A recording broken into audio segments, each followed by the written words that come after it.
Tawagin na agad natin si COMELEC Chairman George Erwin Garcia para ho sa ating panayam ngayong umaga. Chairman, magandang umaga po. Magandang umaga po, Ma'am Jane. Magandang umaga rin po sa ating mga kababayan. Ayan. Sir, una po sa lahat, ano po yung update natin dun po sa mga nag-file ng SOSE? Kasi di ba kahapon na po yung deadline? Tama po kayo, Ma'am Jane. As of kahapon po ng mga alas 6 ng gabi, ang umabot po ng 62 ang nag-file ng mga kandidato para sa pagka-senador. Of course, yan po ay short na mga ilan dahil po 66 ang ine-expect natin ng mga kandidato for senator na dapat ay magpa-file. Sa atin naman pong party list, inabot po na 142 ang nag-file ng kanila pong statement of contributions and expenditures, bagamat 155 ang inaasahan natin na dapat ay magpa-file. At sa mga political parties naman po, 25 ang mga political parties national na nag-file ng kanila pong statement of contributions and expenditures. Of course, sa iba't ibang parte ng ating bansa, ina-expect din po natin na nag-file sila yung mga nanalong kandidato, natalong kandidato o kandidato na nag-withdraw ng kanilang candidacy as of kahapon. So yan po malalaman natin yung tunay na bilang by next week more or less kung ilan na nag-file ng kanilang statement of contribution and expenditures ng para po dito sa nangyaring halalan. Okay, paano sir, yung mga hindi po, yung mga bigo po makakapag-file, ano po ang gagawin ng COMELEC sa kanila? Sila po ba ipadadalan po ng sulat or ng notice? Yes po, kapag po sila hindi nakapag-file, meron po kasi yung administrative fine na nakalagay sa ating pong SOSE law. Bagamat sa ating pong mga local candidates na nanalo, sila po kasi ay hahanapan mismo ng DILG ng certification na sila ay nakapag-file ng kanilang SOSE. So ibig sabihin, may posibilidad na hindi sila payagang manungkulan ng DILG kung wala silang ipapakita na certification mula sa COMELEC na sila'y natanggapan ng Statement of Contributions and Expenditures. Kung ito naman po, Ma'am Jane, ay pangalawang beses nila na hindi pagpa-file ng SOSE, sila po, Ma'am Jane, ay haharap sa tinatawag na perpetual disqualification to hold public office. Hindi na sila makakapanungkulan sa pamahalaan, appointed man or elective. At the same time, doon naman po sa mga mali ang deklarasyon sa kanilang SOSE, sumobra o kaya kulang doon sa kanilang dapat na na-report, ay sila po'y kakaharap ng 2 kasong kriminal and at the same time perjury sapagkat yan po'y election offense at the same time perjury dahil hindi nagsabi ng katotohanan. Opo, paano po ulit sir para po dun sa mga naiproklama na, nakapanumpa na pero hindi pa rin nakapag-file ng kanilang SOSE? Ano po ulit ang mangyayari po sa kanila? Sa local government po kasi naghahanap ang mismong Department of Interior and Local Government doon sa mga nag-a-assume ng kanilang certification mula sa COMELEC na sila'y nakapaghain ng Statement of Contributions and Expenditure, lalo kung sila ay nanalo. Nangangahulugan kung nanalo sila pagkatapos wala silang maipakita na certification mula sa COMELEC, maaaring hindi sila pahintulutan ng DILG na makapagsimula sa kanilang panunungkulan. Okay.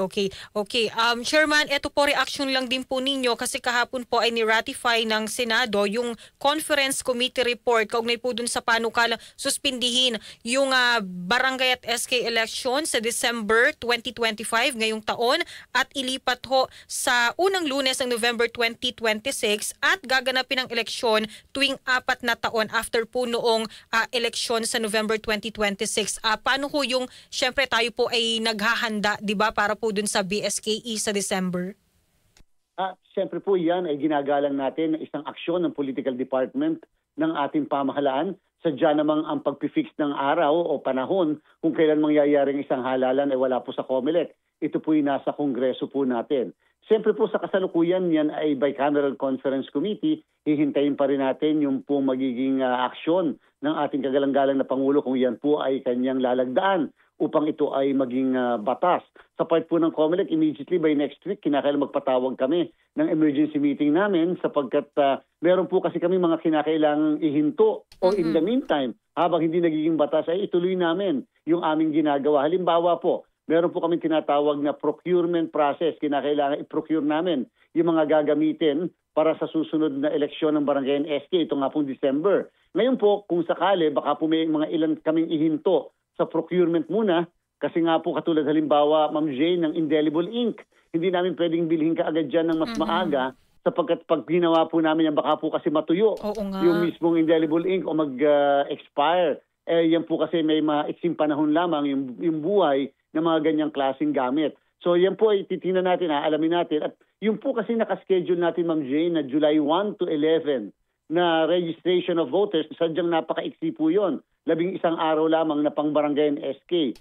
Kung marireset po ito, ang eleksyon na ito mula sa December 1 papuntang Nobyembre, ang mangyayari po baka po i-reset na namin yung filing ng kanilang application for registration o kaya yung pagpapatransfer ng registration o pagpapabuhay ng kanilang registration upang mas mahabang panahon na ang ating pong magagamit. Hindi po yung napaka-eksi lamang. So may posibilidad po, Ma'am Jane, hindi matuloy yung July 1 to 11 na registration natin para sa barangay and SK election. Opo, kung sakali sir na sa November 2026 nga po, meron na po ba kayong kumbaga parang kahit papano plano kung kailan po natin masisimulan yung ating voter registration?